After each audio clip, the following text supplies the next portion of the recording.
filet anti-insectes qui est installé depuis à peu près mi-septembre, donc ça fait 1 mois et demi. Donc qui est destiné à prévenir les dégâts de la mouche du poireau. C'est pas vraiment de ça que je voulais vous parler. Donc là on est devant le système de référence. Les poireaux ont été plantés après un travail du sol classique avec un enfouisseur de pierre. Comme je vous l'ai dit, notre sol est caractérisé par une présence de pierre importante. Donc c'est les galets que vous voyez là, hein, même si ceux-là ils viennent plutôt du fond, mais il y en a quand même en surface. Avec une fertilisation aussi disons classique avec de l'engrais organique. Il y a eu à peu près l'équivalent de 60 kg d'azote par hectare qui a été apporté sur cette culture en 2 fois. Une première fois avant la plantation et une deuxième fois en cours de culture après 1 mois et demi de démarrage. Là on voit pas très bien, mais toute la parcelle, au moins chaque système est organisé en 2 séries différentes. Il y en a une qui a été plantée le 10 juin. Donc c'est à chaque fois sur les 2 premières planches, en partant de la droite, là, dans le sens de mon regard. Ça c'est une première série. Il y a eu une deuxième série sur les 2 planches suivantes qui a été plantée fin juin. Donc ça c'est la stratégie classique de planification qui est employée ici sur l'atelier de maraîchage, qui n'est pas propre à l'expérimentation en elle-même. Donc un décalage de 3 semaines, l'idée étant que la première série soit récoltée à l'automne et la deuxième série pendant l'hiver, en fonction évidemment du volume des ventes, jusque idéalement fin février, mars, c'est variable. Pour l'instant les poireaux se vendent assez bien, donc il est possible que ça parte assez vite finalement.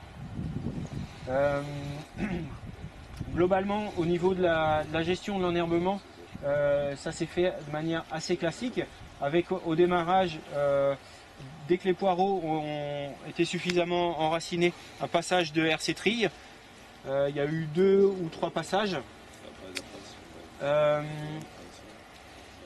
Et ensuite, la gestion de l'enherbement se fait avec des butages progressifs pour aussi couvrir le fût du poireau et avoir un fût le plus long possible pour satisfaire la demande de la clientèle. Il y a eu aussi un petit peu de désherbage manuel, notamment sur le rang. Et depuis, alors pour la première série, depuis fin août, il n'y a plus d'intervention parce que les rangs étaient trop fermés. Donc là c'est vrai que le bout de planche n'est jamais trop représentatif du milieu de planche, mais vous pouvez deviner que là sur le bout c'est un peu moins haut, et après sous le filet on voit que les poireaux sont un peu plus hauts. Il y a aussi des phénomènes d'hétérogénéité d'arrosage sur les bouts de planche qui génèrent ça. Voilà ce que je peux dire sur l'itinéraire classique. Donc là le verdissement que vous voyez, c'est de l'enherbement spontané. Il n'y a rien eu de semé au pied, hein, c'est pour l'essentiel du mouron. Il y a un peu de galinsoga aussi qui est arrivé en fin d'été, mais globalement c'est les espèces qu'on retrouve classiquement à cette période-là de l'année dans nos cultures. Voilà, donc ça c'est pour le système de référence. S'il n'y a pas de questions, je vais passer au suivant.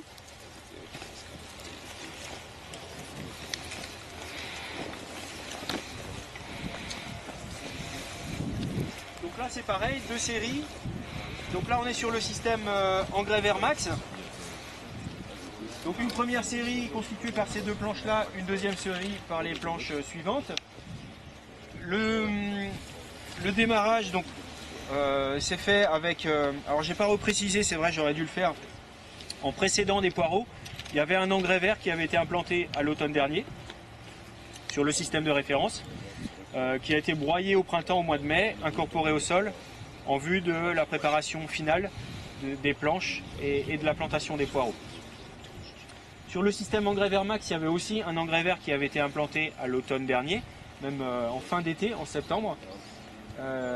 Engrais vert qui a été lui aussi détruit au mois de mai et qui a été incorporé au sol, mais avec des outils différents, puisqu'ici on est en travail du sol plus simplifié, avec des outils qui travaillent un peu plus superficiellement et surtout qui ne sont pas rotatifs. Donc la préparation des planches s'est faite exclusivement avec ces outils de travail du sol. On aura l'occasion de passer devant tout à l'heure et donc d'en reparler.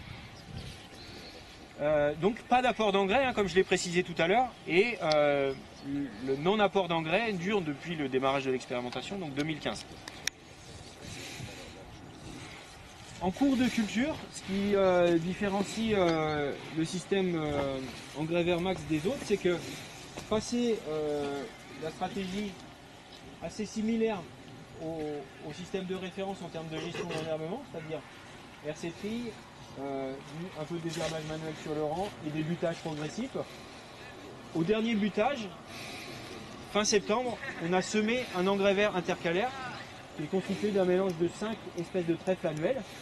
Alors qu'on ne voit pas au début parce qu'il est camouflé sous le galinsoga là, qui a bien profité sous le voile. Mais si vous avancez, et je vous invite à le faire, dans les allées, vous verrez, on le voit particulièrement bien sur la première série de poireaux, vous verrez les trèfles qui sont bien présents et qui occupent bien l'espace interrang. Cette stratégie d'implantation précoce des engrais verts dans les cultures, elle est destinée à optimiser finalement le temps dont on dispose pour produire des engrais verts. Parce qu'évidemment, les poireaux, là, en admettant qu'ils durent jusque dans l'hiver, bah, ça nous laisse peu de possibilités à la fin des poireaux de semer immédiatement un engrais vert. Et donc on anticipe en profitant d'une période qui est propice.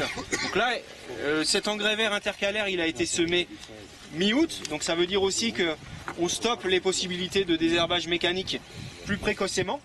Mais pour pouvoir implanter un engrais vert, donc évidemment, il y a un risque que des espèces spontanées lèvent et arrivent jusqu'au stade de floraison et même de grenaison, ce qui peut être pénalisant pour la suite. Donc on a essayé de le contenir en faisant une petite intervention manuelle de désherbage après le semis de l'engrais vert.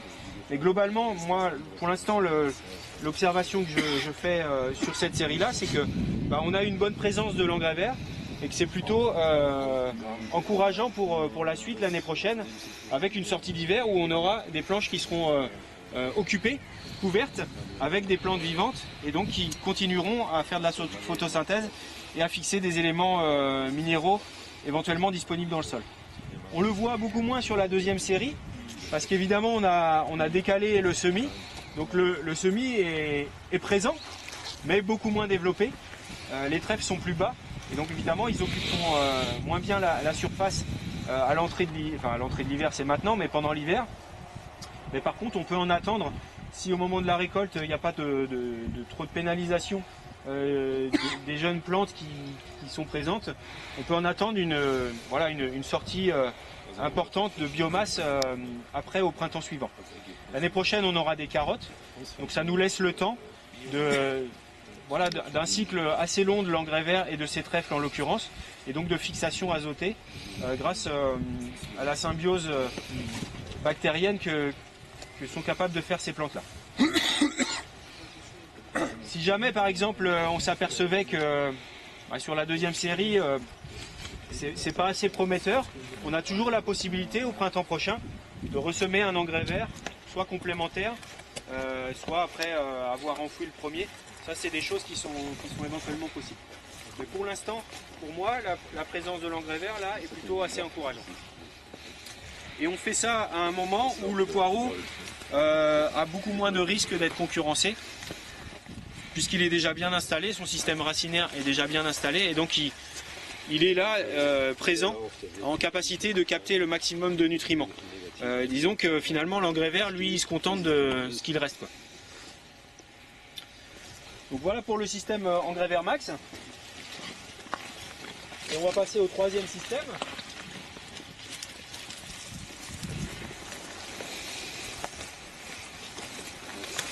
Hop là. Et donc là, vous pouvez aussi vous avancer.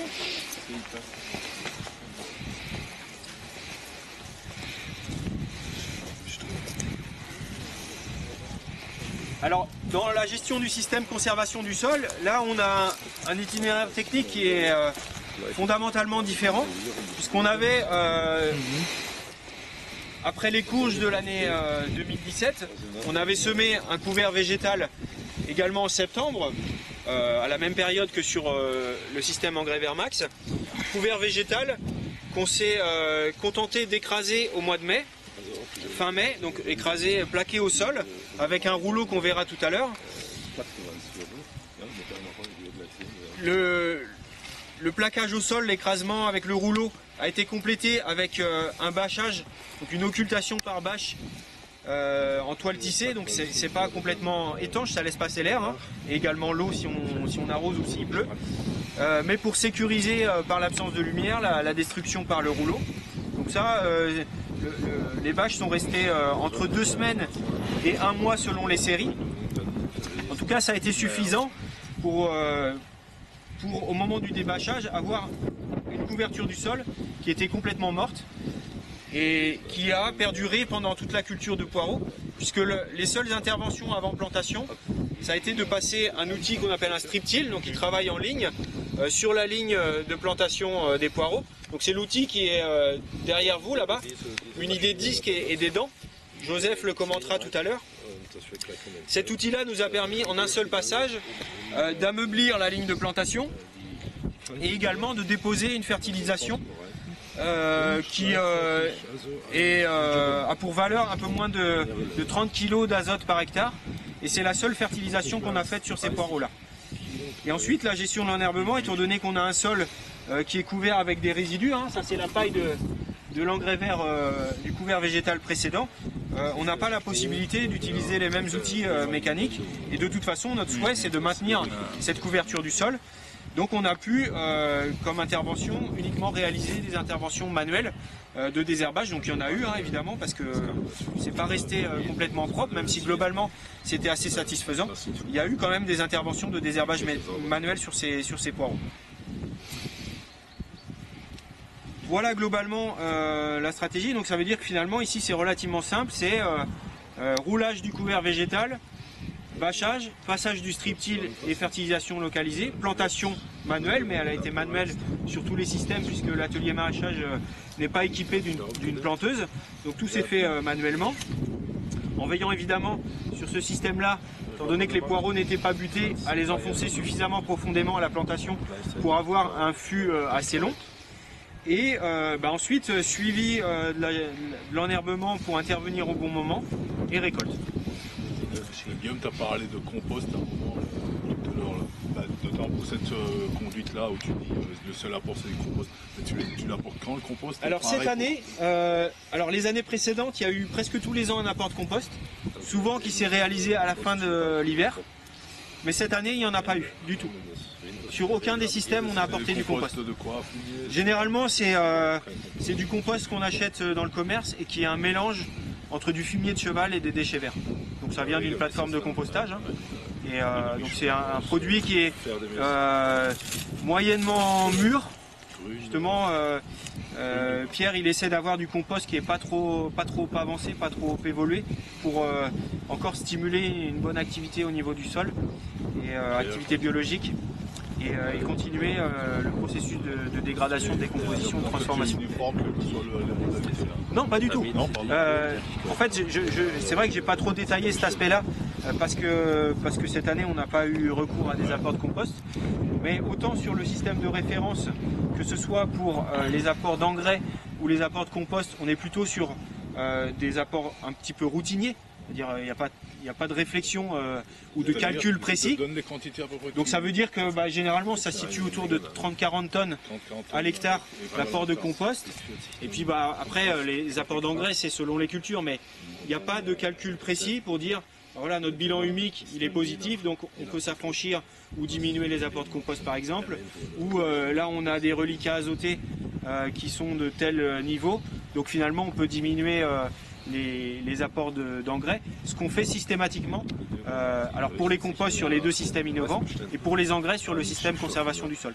On fait systématiquement des calculs. Ouais, tu fais un calcul et ça te ramène à quoi? On fait un bilan azoté. Tu as amené combien? 10, 20 tonnes alors justement cette année notre bilan il était largement positif avec ce qu'on a pratiqué les années précédentes, donc tout simplement on a fait le choix de ne pas apporter de compost.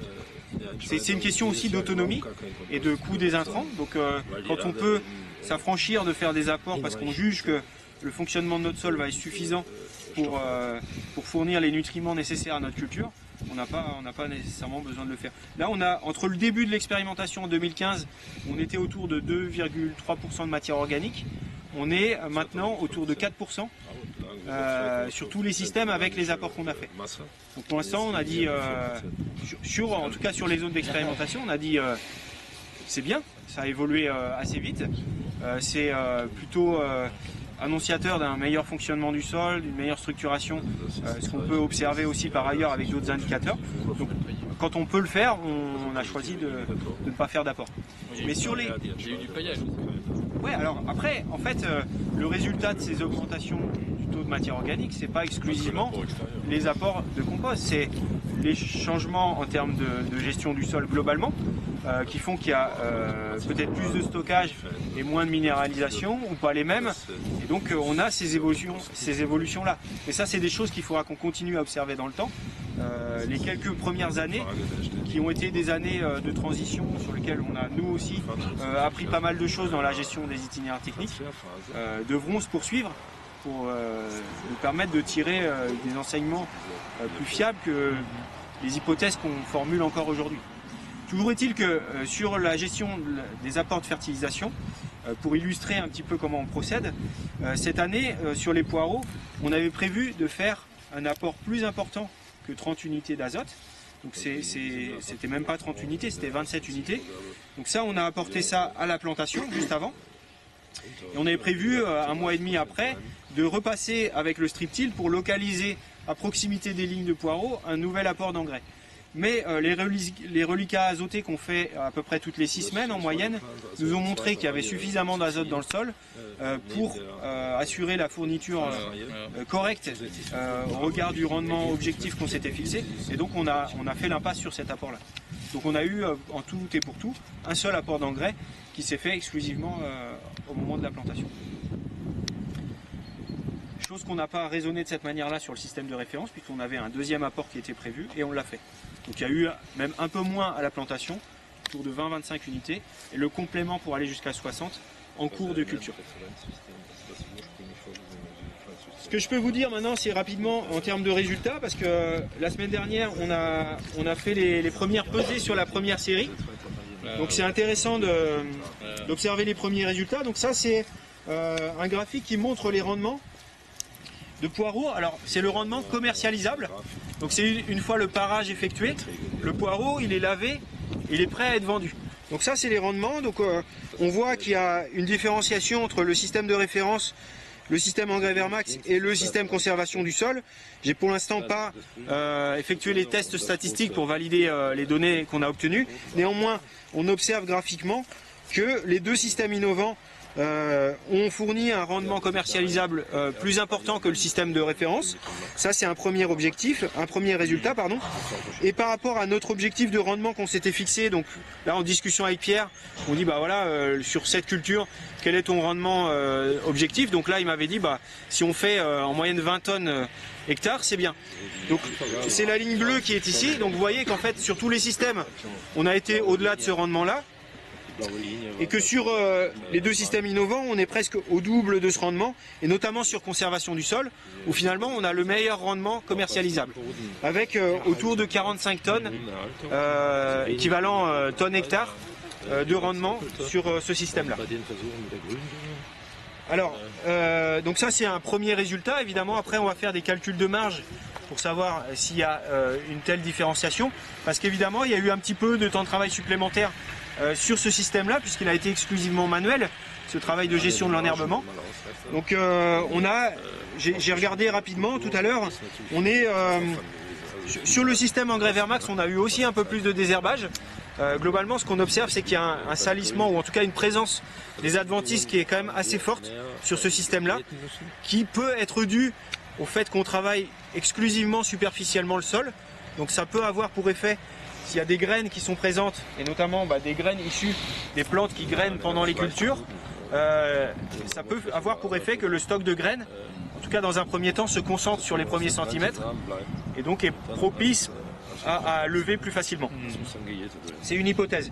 Mais on peut aussi faire l'hypothèse que dans le temps, à mesure que ce stock est concentré en surface, il va être aussi éliminé plus facilement. Donc c'est quelque chose qu'on va suivre, évidemment, on observe déjà qu'il y a une évolution de la flore entre les systèmes. Toujours est-il que sur ce système engrais Vermax, qui en termes de gestion de l'enherbement curatif, j'ai envie de dire, avec les interventions purement de désherbage, s'approche assez bien du système de référence. On a eu un peu plus de temps de travail, autour de 20% de temps de travail en plus par rapport au système de référence.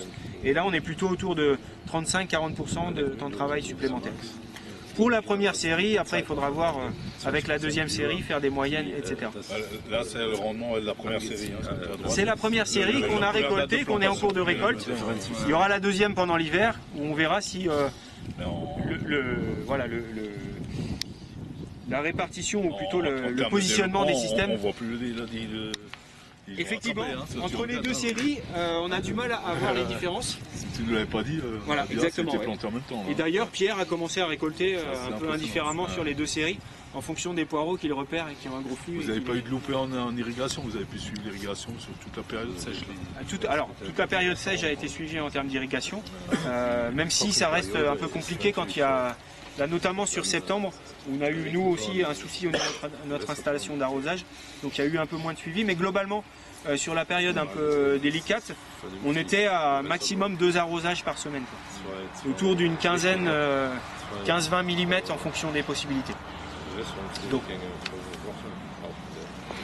là, il n'y a pas de distinction entre les... Vous irriguez de la même façon. Ouais, même si globalement... Tu pourrais imaginer que là, l'humidité devrait mieux se maintenir. Ça c'est une très bonne question et c'est un point, j'en discutais tout à l'heure avec Joseph, qu'il faudra qu'on arrive à faire évoluer pour être plus rigoureux. C'est qu'aujourd'hui on arrose théoriquement la même chose sur tous les systèmes, mais dans les faits, en fonction du positionnement des rampes d'arrosage, c'est pas homogène. Donc on a un petit biais là, qui est à la fois entre les systèmes, mais qui est aussi sur la longueur de nos planches. Donc c'est quelque chose qu'il faudra qu'on travaille pour non seulement avoir une homogénéité si on veut arroser pareil sur tous les systèmes, mais l'autre approche ce serait plutôt de gérer système par système l'arrosage, parce que les besoins peuvent ne pas être les mêmes en fonction de la manière dont on gère le sol. Et aussi de la présence des adventices et de la pousse plus ou moins rapide de la culture, etc. Voilà. Est-ce que sur cette première parcelle, il y a des questions qui a été utilisé ? Alors le mélange qui avait été semé en 2017, c'était un mélange avec une forte proportion de seigle, auquel était additionné de la févrole, de la vesse et du trèfle incarnat. Et on avait aussi une petite proportion de radis fourragés et de facélie qui étaient destinés pour ces deux espèces-là à pousser vite à l'automne, éventuellement à geler pendant l'hiver, mais ensuite à être dégradés et à limite profiter aux autres espèces pendant la phase finale du couvert végétal. Et là donc on choisit ces espèces, pas pour le captage d'azote, mais vraiment pour la couverture la plus totale. C'est ça, l'idée là dans le choix, les priorités dans le choix des espèces, dans ce système-là, il y en a deux. C'est premièrement faire beaucoup de biomasse qui va nous assurer une couverture la plus longue possible. Donc c'est évidemment la biomasse et le stade auquel on détruit le couvert qui impacte ça. Et l'autre aspect, c'est qu'étant donné qu'on ne travaille plus de manière mécanique le sol, on mise sur les systèmes racinaires pour assurer ce travail-là. Donc on cherche à avoir une diversité de systèmes racinaires et notamment des systèmes racinaires qui vont avoir un effet structurant et d'ameublissement du sol important. La févrole c'est le cas, le radis c'est le cas, le seigle aussi avec ses racines fines et très développé, c'est le cas aussi. Donc voilà, on a cette complémentarité qui est recherchée. Alors que sur le système engrais Vermax, on mise sur une grosse proportion de légumineuses pour la fixation azotée et remplacer l'apport d'engrais qu'on ne fait plus. Mais il n'y a pas que ça évidemment. Il y a la couverture du sol qui doit concurrencer les herbes spontanées. On n'a jamais un seul objectif avec les engrais verts et les couverts végétaux, mais il faut à un moment prioriser les objectifs. Et c'est comme ça qu'on raisonne les choix des mélanges qu'on fait. La plupart du temps, on fait nous-mêmes les mélanges et parfois, on choisit des mélanges déjà tout faits du commerce. Ce qui est le cas avec l'engrais vert intercalaire qui est dans les poireaux sur le système engrais Vermax, où c'est un mélange du commerce qui s'appelle Rotarose, que vend le semencier Semences de Provence, et qui est déjà tout prêt. Donc c'est 5 trèfles annuels, dont la période propice de semis est fin août, début septembre, pour qu'ils aient le temps de s'installer avant l'hiver et ensuite d'être présents pour se redévelopper une fois le printemps arrivé. Voilà. Et comment vous faites pour éviter d'avoir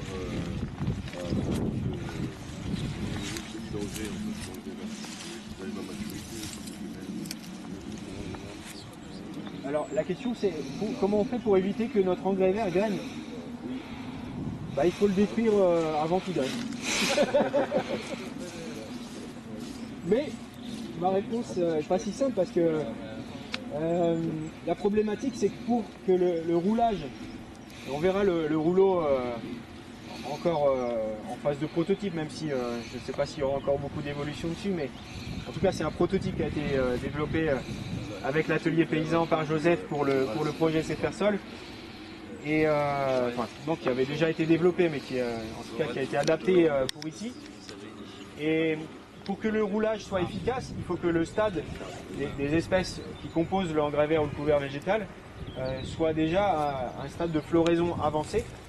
Et la problématique, c'est quand on écrase un couvert à ce stade-là et que les tiges ne sont pas sectionnées complètement, parce que c'est ce qu'on recherche aussi, pour ensuite pouvoir passer le strip-till et que tout ne vienne pas bourrer dans l'outil. Il faut que les tiges, et d'ailleurs on le voit encore ici, hein, les tiges, pour certaines sont, alors là plus maintenant parce que ça quand on tire pas trop fort, on voit que c'est encore un peu tenu au sol. L'idée c'est que quand on écrase, les tiges restent maintenues au sol par le système racinaire.